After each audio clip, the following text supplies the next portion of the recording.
കുറേയേറെ നാളുകളായി entertainment industry കാത്തിരിക്കുന്ന സിനിമ ലോകേഷ് കനകരാജിന്റെ സംവിധാനത്തിൽ ഒരുങ്ങി കലാനിധിമാരൻ സൺ പിക്ചേഴ്സിന് കീഴിൽ നിർമ്മിച്ച ഇന്ത്യൻ തമിഴ് ആക്ഷൻ ത്രില്ലർ ചിത്രം കൂലി. LCU അതായത് ലോകേഷ് സിനിമാറ്റിക് യൂണിവേഴ്സിൽ വരാൻ പോകുന്ന ചിത്രമാണോ ഇത് എന്നാണ് എല്ലാവരും ചോദിക്കുന്നത്. ലോകേഷ് തന്നെ പല ഇന്റർവ്യൂകളിലും പറഞ്ഞിട്ടുള്ളത് കൂലി LCUയുടെ ഭാഗമല്ല എന്നാണ്. രജനികാന്ത് ചിത്രത്തിന് വേണ്ടിയുള്ള ഏറെ നാളുകളുടെ കാത്തിരിപ്പിനാണ് ഓഗസ്റ്റ് 14 വിരാമം സംഭവിക്കുന്നത്. കഴിഞ്ഞ ഓഗസ്റ്റ് 10 എത്തി നിൽക്കുമ്പോൾ സിനിമാ ഇൻഡസ്ട്രിയിൽ രജനി 50 വർഷം പൂർത്തിയാക്കുകയാണ്. ഈ അവസരത്തിലാണ് 1000 കോടിയുടെ സ്വപ്നം മുന്നിൽ നിൽക്കുന്നത്. കൂലി എന്ന സിനിമ ഇന്ത്യൻ സിനിമാ ഇൻഡസ്ട്രിയിൽ തന്നെ ഈ അടുത്ത കാലത്തൊന്നും കാണാത്ത തരത്തിലുള്ള വലിയ സ്റ്റാർ കാസ്റ്റിംഗ് ആണ് നടത്തിയിട്ടുള്ളത്. തെലുങ്കിൽ നിന്ന് വർഷങ്ങളുടെ സിനിമാ അഭിനയ ജീവിതവുമായി നാഗാർജുന എത്തുമ്പോൾ കന്നഡയിലെ മറ്റൊരു പ്രധാന നായകൻ ഉപേന്ദ്ര എത്തുന്നു.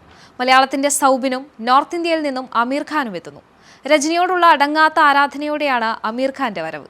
ഇവരെല്ലാം ഒന്നിക്കുമ്പോൾ കൂലി ഏത് ലെവലിൽ എത്തി നിൽക്കുമെന്ന് അറിയാനുള്ള ആകാംക്ഷയിലാണ് സിനിമാ പ്രേമികൾ ഒട്ടാകെ.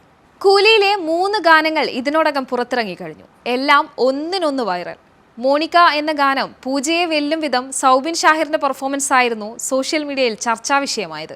പേട്ടയ്ക്കും ദർബാറിനും ജയിലറിനും വേട്ടയാനും ശേഷം അനിരുദ്ധ തലൈവർ കോംബോയിൽ പുതിയൊരു അധ്യായം കൂടി പിറന്നിരിക്കുകയാണ്. സിനിമാ ഇൻഡസ്ട്രിയിൽ വമ്പൻ ഹൈപ്പോടെ ഇറങ്ങുന്ന മറ്റൊരു പടം ഋത്തിക് റോഷന്റെ വാർ 2 ആണ്. രണ്ടും ബിഗ് ബജറ്റ് സിനിമകൾ.